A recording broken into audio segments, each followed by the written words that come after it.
Is your business protected against the threat of malicious litigation and frivolous lawsuits? Are you sinking company profits into marketing campaigns that do nothing to contribute to the growth of your business? Bottled Business Sense provides practical business perspectives that uniquely emphasize both legal and media marketing strategies to protect and ensure the longevity of your business. Now, whether you're trying to provide a startup business with some level of stability or an established business with foolproof asset and estate protection, or simply attempting to get a better return for your business marketing dollars, Bill Bernard and Rick Moscoso will expose potential pitfalls to ensure the security and growth of your business, free from unwanted expense and the threat of litigation. You'll learn how to implement marketing and protection tools equal to those used by today's most successful corporations. Let's join Bill and Rick for today's Bottled Business Sense show. Good morning, everybody. We're here for another show, the Bottled Business Sense show, every Tuesday morning at 10 a.m. Pacific Standard Time. My name is Bill Bernard. I'm one of your co-hosts from WFB Legal Consulting Incorporated, and from R2 Visual Studios, my co-host, Rick Moscoso. How are you, Rick? I'm doing great, Bill. Thank you very much for being here again with me today, bright and early on Tuesday morning. Love it. We have our show here to help business owners and entrepreneurs receive hot tips on how to protect their business and make it move forward in a profitable way. So we really provide you with some legal insights, some marketing insights to really help this ship in a bottle move forward. And remember that what we tell you here are general information for you to learn from. Always seek your own attorney, your own CPA, and your own marketing expert and consultant to help you with the specifics of your own business. That's real important. So, having said that, we have a rather interesting show today on marketing and the revamping of marketing messages, I guess. And now I wanted to start off by saying that we've talked a lot about marketing to our audience over the last several months. What is it about today, or what are we going to talk about today that's going to be distinctive or different from the rest of the shows we've done on marketing? Oh, that's a great question, Bill. We have talked about one or two of the items on the list today, but what I wanted to do is really paint a picture on whether you're a brand new business or you're an existing business and your marketing's a little flat, you need to spruce it up a little bit, make it more exciting, come from a different direction by using everything that you know already and tweaking that message in a way that's more contemporary, that's more value-based than feature and benefit-based, and something that really makes you stand out from your competitors and forces them, or hopefully forces them, to engage with you more. Well, that's fantastic, but it begs the question, and you tell me if I'm skating too far ahead here, but how do you know when to do that? In other words, if your marketing is going along and you think it's pretty well, let's say you're making a profit in your business and you're feeling pretty good about the way your business is running, how do you know when to tweak it? Or is it simply a matter of too much of a good thing is not true in the marketing business, that you tweak it up every now and then anyway? Well, you look at the big guys, right? Like the Apples of the world, the Microsofts, their messages aren't stagnant. They're ever evolving, ever changing. And especially in the high-tech industry that they're in, products come out several times a year, upgrades come out. So you'll see their marketing message change specific to maybe a product launch, specific to a software upgrade, different things like that. So, you kind of have to measure that and take a look at your business and see what you're doing. And it could happen maybe once or twice a year. Maybe it only happens one other time a year, where if your marketing is going great, your sales are going great, your clients that are coming in are going great, then maybe not so much do you have to really reconsider or changing your message. But there are instances where you may want to tweak that a little bit. Take your main message, tweak it a little bit, make it more relevant to the folks that may be finding you online. And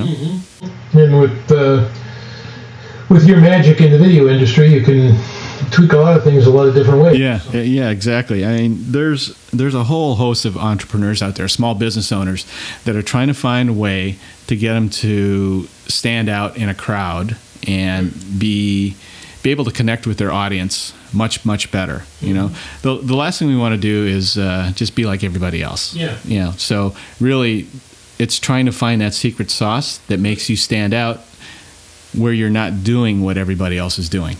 Right. Yeah. Well, you know, on our show, we try to provide, in case anybody's hasn't noticed, we try to provide outlines from time to time for each other as a guideline to go by, and basically want to be able to remember to hit the high points for all of you with respect to whatever topic it is that we're discussing on our show. And I noticed, Rick, that one of the things that you mentioned right off the top here is you have to focus on the value, not the features. What exactly does that mean? Let's take something very obvious, let's say you're promoting something very technical, and whether it's a product or a technical sale or something like that. It's very easy for that technical seller in a small business situation to talk about all the gazillion features, how fast the thing goes, how much quicker it is, how much better it is, how sexier it is, you know, all those different things. And then across the table, you'll get nothing but this glossy-eyed look, you know, deer in the headlights look. You know, it's like, okay, you're pitching at me, you sound like everybody else. I don't want to be pitched at. I need you to tell me what's in it for me? What's the value for me? Does it help me increase my productivity by X amount percent because of the service or product that you're doing? Does it make me do it more efficiently? Will it help me convert sales quicker? Those are the type of value-based statements that you're really looking for. People don't care about, well, people do care about, but not so much when they're learning about you. They don't really care so much about the features and benefits as far as what the product does. And how fast it is, what it looks like. They're more interested in how's it going to help me in my business. And that would be the same if you had a service-based business, right? Yeah, exactly. Well, let me see how this fits into it. I did a little survey once, and you know one of the biggest things I found that people want from their attorney? Believe it or not, one of the biggest things they want is a quick turnaround time. They want to be able to get their product when they want it, and they're reasonable about it in the sense that they know it has to be prepared. Let's say it's a contract, or let's say it's some large agreement. I had one client who called me up and retained me after they were dissatisfied with their prior lawyer, and they said, look, I had to wait 2 to 3 weeks to get this from my attorney. You tell me, is that standard in the industry? And I said, well, it depends on what you're asking to have done. But if you're asking to have done what you're telling me you want it done, then no, it's not standard in the industry, and we discussed that. So that would be something that somebody really wants or desires from a service-based business, especially if it's their lawyer. How does that fit into what we've been talking about? Is that an example of what we've been talking about? It's more of an expansion of what we've talked about, because at the end we're going to talk a little bit about creating a culture within your business, whether you're a culture of 100, a culture of 10, or a culture of 1. That's really what will help you stand out. And if that's the value that you want to promote to your client, in your case as an attorney, it's not so much how much you know and all the legalese that you know. They don't care. You know, they're coming to you to get legal advice. I hope they do care. I think they care, but I think it's better said that they presume that you've got it, right, and they wouldn't have come to you in the first place. And now they want to know, when the heck am I going to get it? Yeah, exactly. And that's a value-based offer that you can promote. You know. And so I'll hold that off until a little bit later. But it's amazing the power that you can suck out of people. That's right there at your disposal by just taking a brief little survey and say, hey, what do you want out of your lawyer the most? You know. Yeah. So I know you've talked about you've mentioned here that you need great messaging, and that includes personal and emotional benefits of a product or service. Let me just ask you this before we go on to the next subtopic, Rick, and that is, what is the importance of this as you put it, this emotional benefit that you That's have? a great question, because I have a great example for you. In fact, you're wearing it on your wrist today. All right. When you go and you're looking at watches, right? You as an aficionado, you're concerned about the intricacies of the timepiece, how accurate it is, what kind of movement it has, what kind of glass it has, right. Those types of things. But for the average buyer, they buy it because it looks cool, and they feel good about it being on their wrist, right? It's like you said, it's a piece of jewelry. Right? It's the aesthetics. Yeah. They're into the aesthetics and the feeling that they get, how proud they are about wearing this really neat timepiece. So are you saying we need to promote an aesthetic portion to or an aesthetic image to our business that people are going to emotionally react to? Exactly. You want to try and emote or create a message that promotes an emotional reaction from them, and in a way that they're going to say, "I've got to have that timepiece," or "I've got to have Bill as my attorney because of this, that, and the other thing." You know, it could be from a testimonial, it could be from a personal experience, or outside of your legal advice, but it could come from a relationship that you've had. You could be at a networking event, and you've gotten to know this person. You have no idea that this guy has a legal need, but you guys connected. You were interested about his kids playing soccer. All these different personal things that resonates emotionally with them. And then when that situation does come up, you bring that back into the fold, back into the conversation, and you touch on that emotional chord again, and in a way that, okay, I trust this guy because he's concerned about me.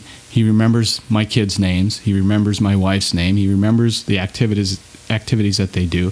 And so find a way to emotionally connect with your audience. So this emotional connection could be made even through the relaying of a experience with another client, or a video testimonial where somebody says emotionally, this is exactly what I want. This is what this person projects, and by doing that, you're going to presume that that's what a lot of other people want as well. Oh, absolutely. A great example is another situation I had where a client did a testimonial for me, and this client was just he loved the fact that I was able to grasp what he was trying to tell me, but in a very short period of time, because he thought he was never going to be able to relay to me all of what he was feeling unless I was him and I was feeling it myself. Where do I start? This is such a long story. But I was able to grasp onto what he was explaining to me so quickly.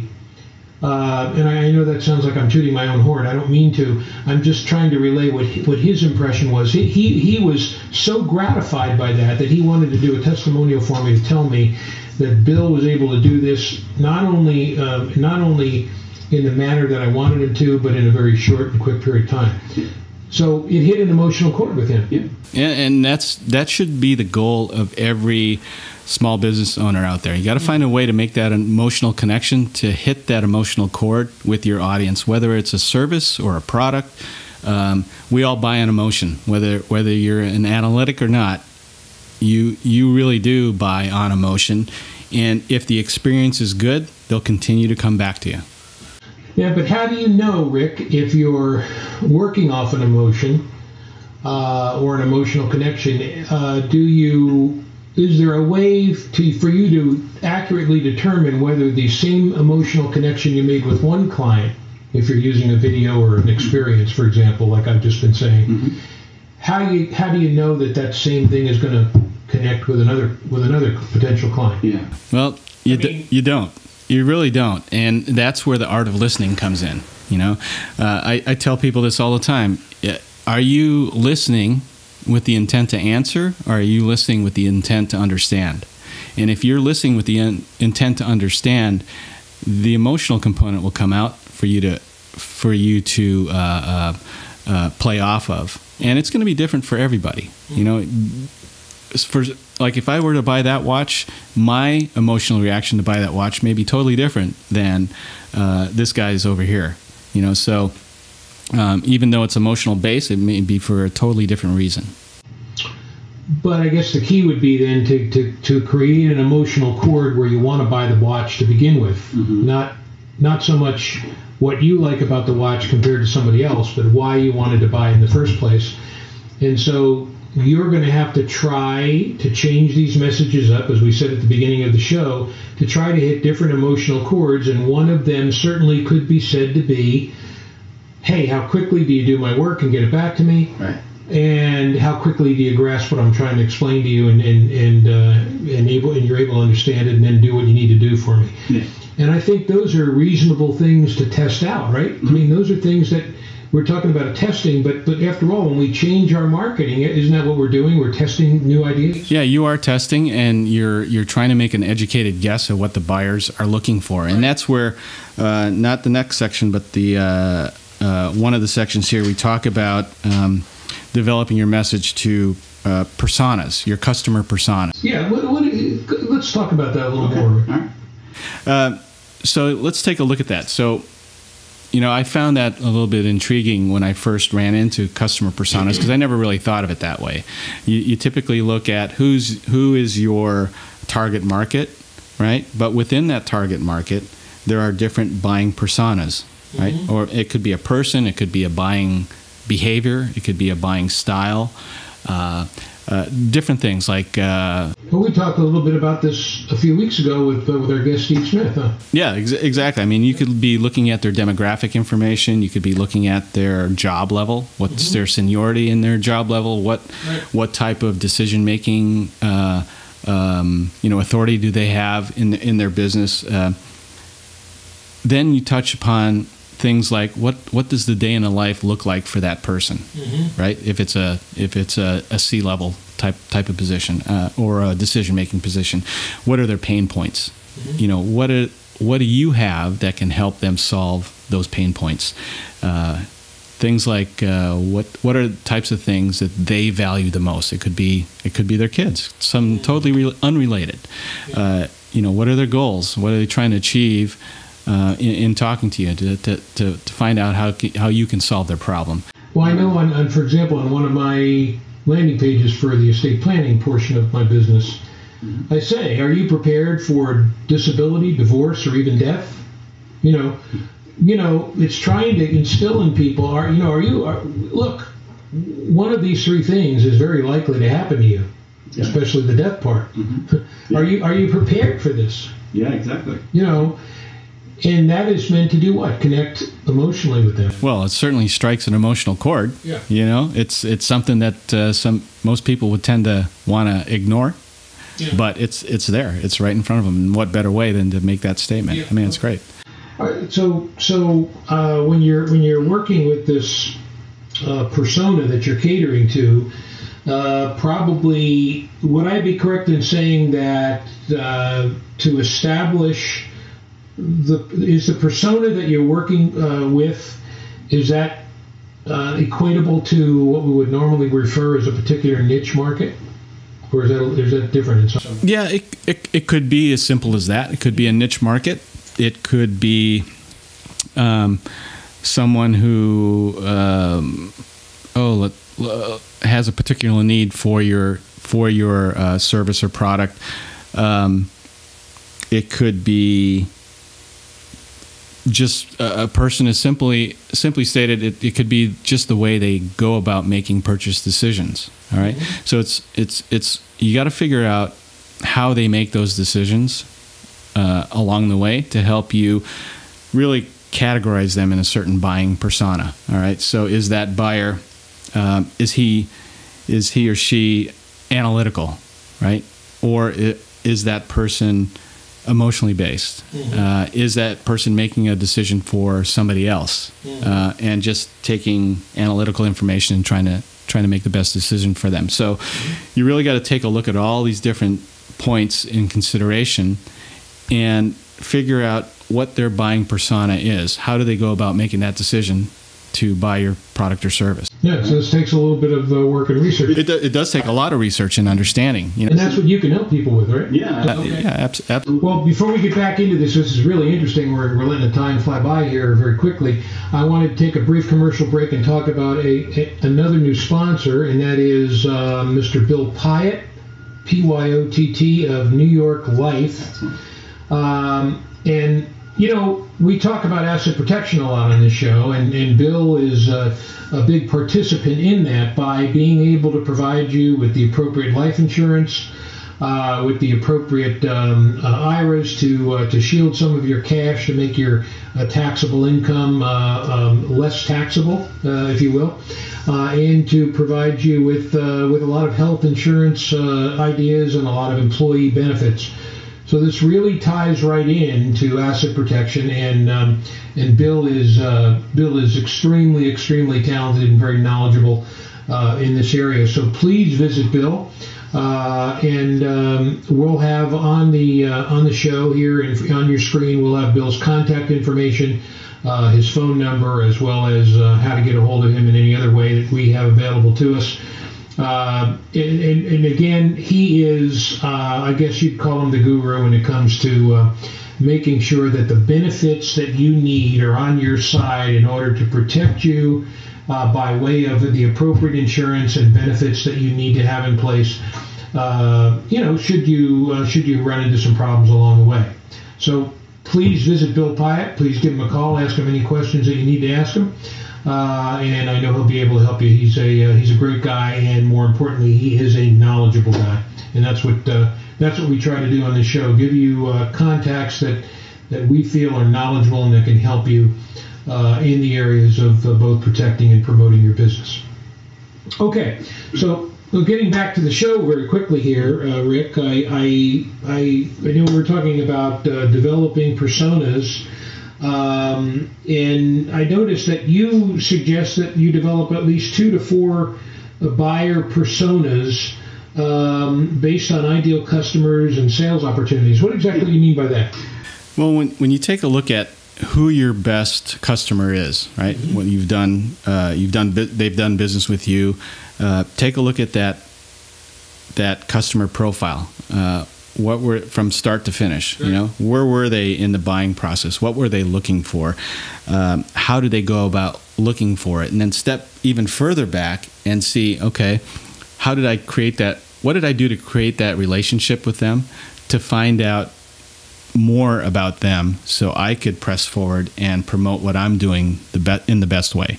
Finding which value based claim that I have in my business or my marketing plan am I able to plug in to their emotional, feelings about me or my business or the pain that they're going through and all that stuff. So what you really want to do is find out, it can be as simple as finding out how they spend their day.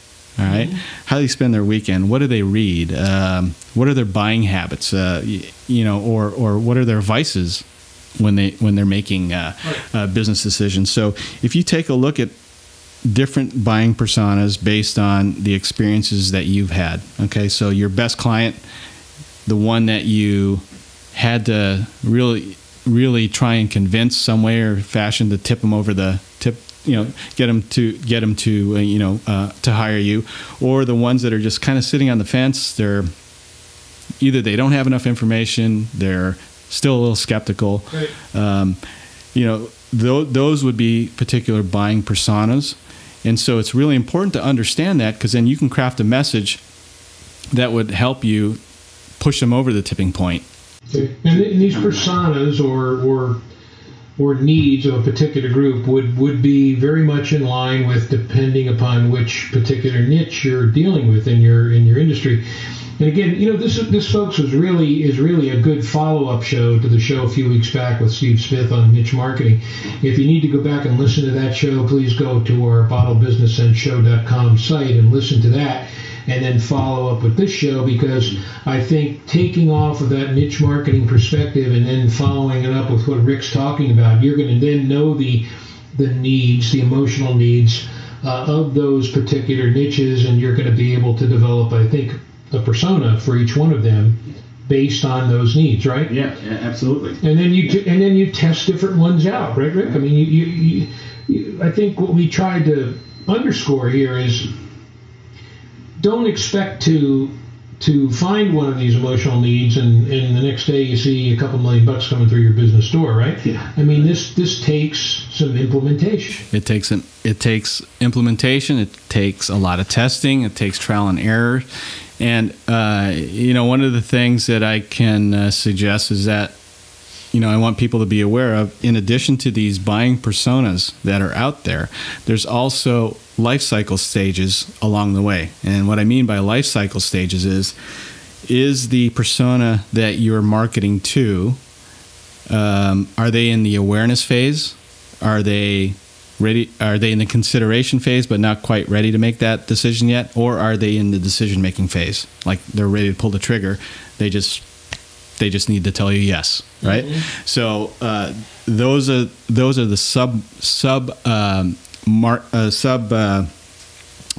buying groups that you have to think about when you're creating these personas, because each persona could be in a different life cycle phase of the selling process.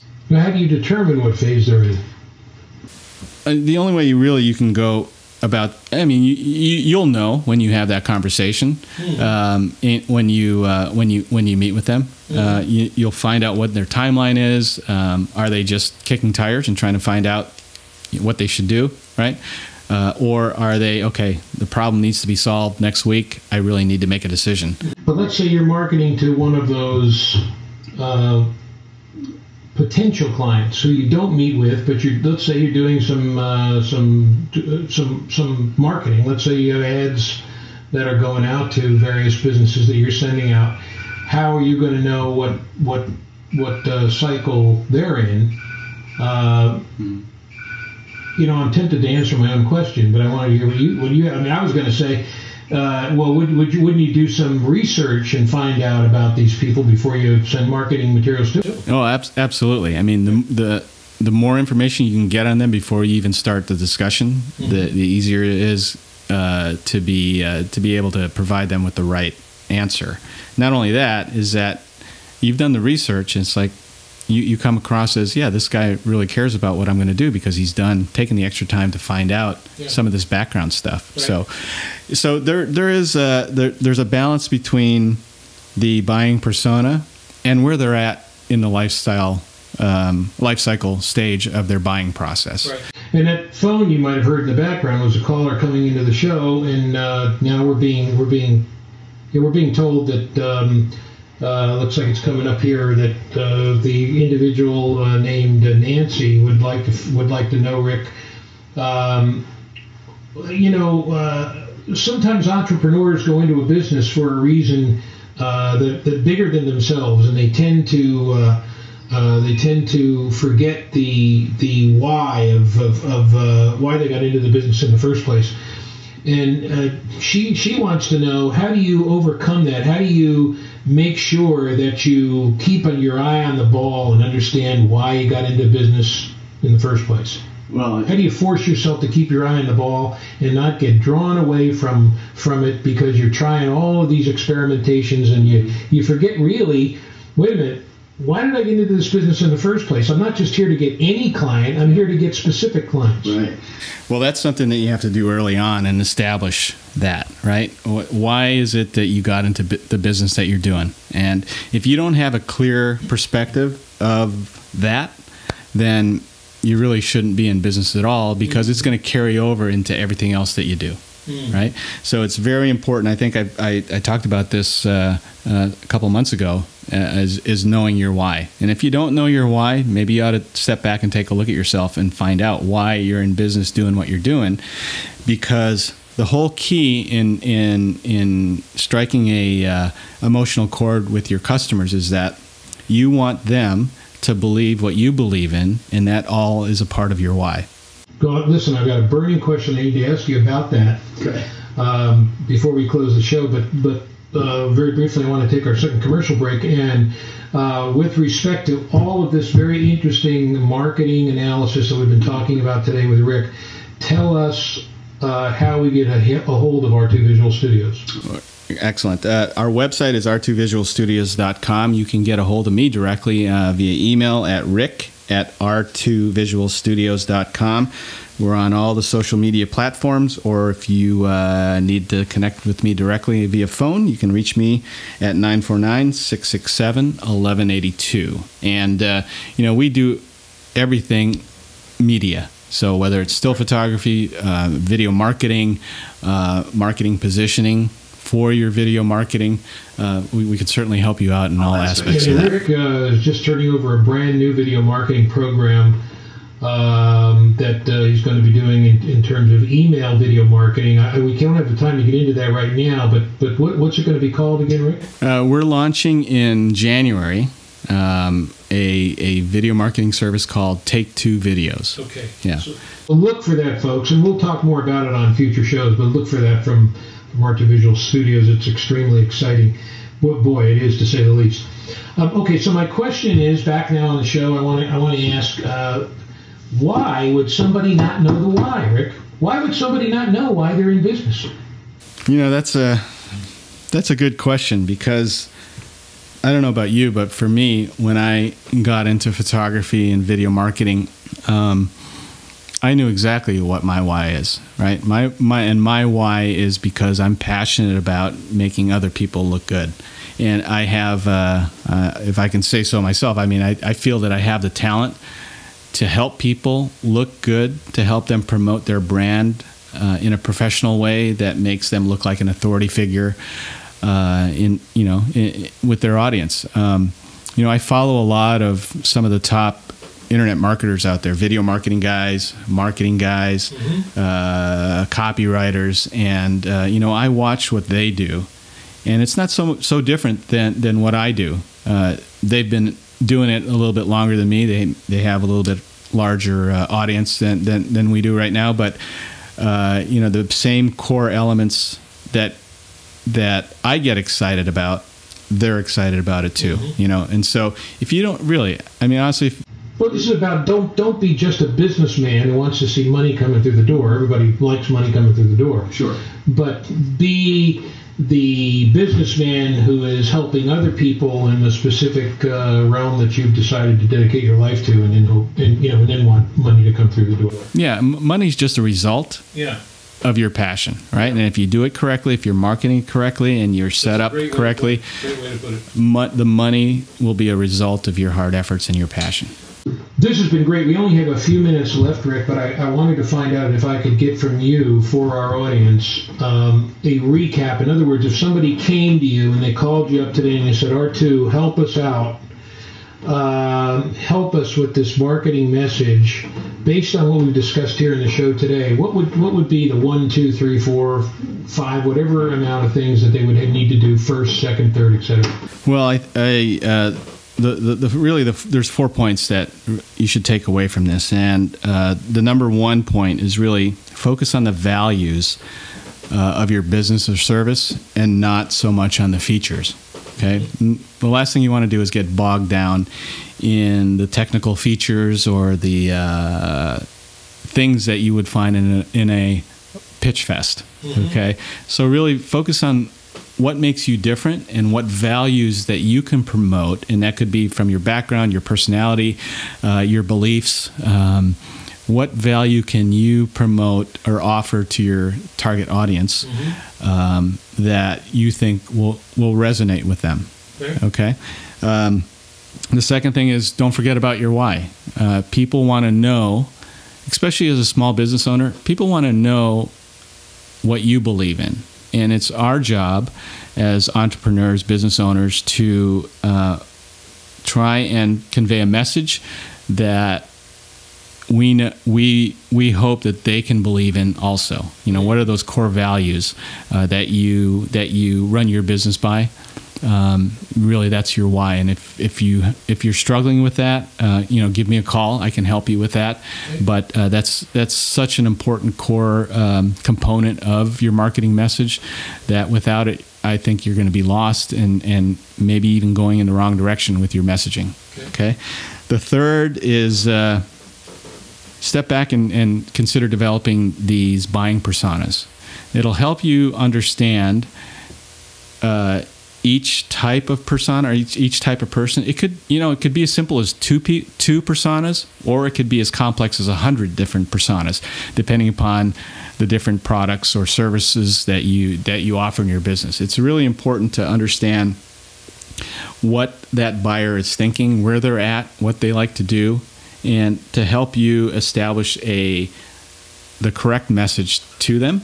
Before you get to step number 4, real quickly, define real quickly again for us a persona. A persona is, imagine this as a person, okay? Okay. It could be Susie, who is a technical buyer. She likes soccer. Her kids love baseball, right? So that's a certain type of buyer persona that you could fold into the conversation. She holds dearly family values to her. So that could be, all of that is a persona. Okay. Then you have this guy over here that buys totally on emotion. Okay, totally on emotion because of the way a watch looks or the way an item looks.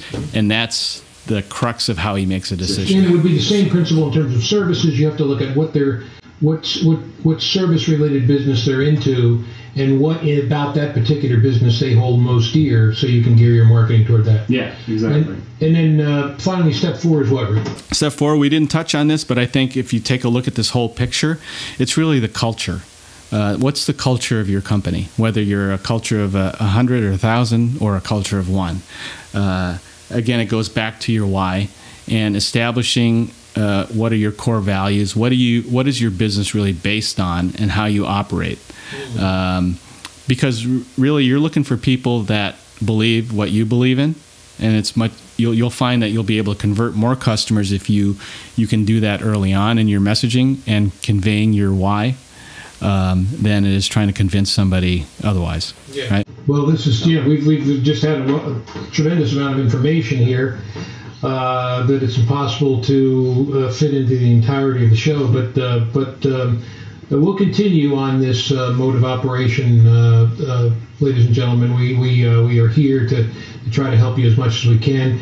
And marketing is certainly a big part of it, and Rick's the guy you want to turn to if you need any further information on that. So please follow up with him if you would. And until next week, we'll say goodbye. And Rick, thanks again for this great presentation. We will see you all next week, and I hope you all have a prosperous week, and go out there and make a lot of money, and all be good. We'll see you next week. All right, folks, we'll see you next week. All right, bye-bye.